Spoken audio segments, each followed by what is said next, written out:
Bangsat! Pemuda ini babak belur dan nyaris tewas dihajar oleh 3 anggota gangster karena berkhianat. Sampai akhirnya dia ditolong oleh seorang pria misterius berjaket merah untuk direkrut dan membuat kelompok gangster baru. Beberapa tahun kemudian, dia menjadi ketua dan menyuruh seorang pembunuh bayaran untuk menghabisi ketua gangster lain yang dulu ia khianati. Dia pun menyetujui rencana dan hasutan bosnya itu karena terbakar api dendam masa lalunya oleh kelompok yang sama. Dengan memanfaatkan kelengahan anak ketua, si pembunuh bayaran pun berhasil menyusup menjadi mata-mata di kelompok itu.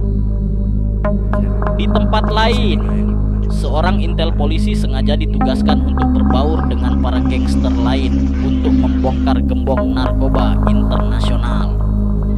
Pertikaian demi pertikaian antar gangster pun tak dapat dihindari lagi.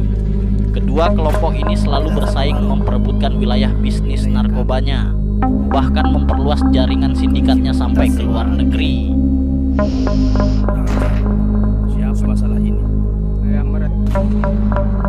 Hingga suatu hari, si pembunuh bayaran akhirnya mengetahui dari anak ketua gangster bahwa sebetulnya bosnya lah yang dulu pernah membantai anak dan istrinya.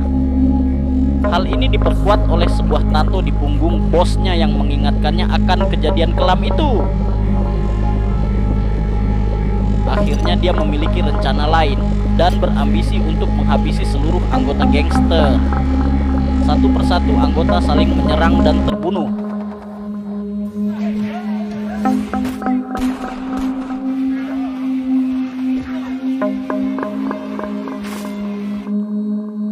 Tanpa terkecuali si intel polisi yang memata-matai para gangster pun juga dia bantai dengan keji. Sampai akhirnya si pembunuh bayaran pun berduel dengan bosnya. Mereka pun saling menyerang dengan tangan kosong. Bosnya kalah dan dibawa ke sebuah tempat untuk bermain-main dengannya terlebih dahulu.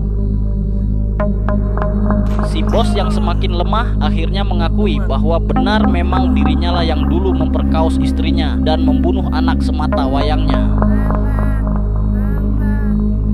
Namun, saat detik-detik terakhir ia ingin membunuhnya, seorang polisi menembaknya dari belakang. Walah, plot twist yang membagongkan.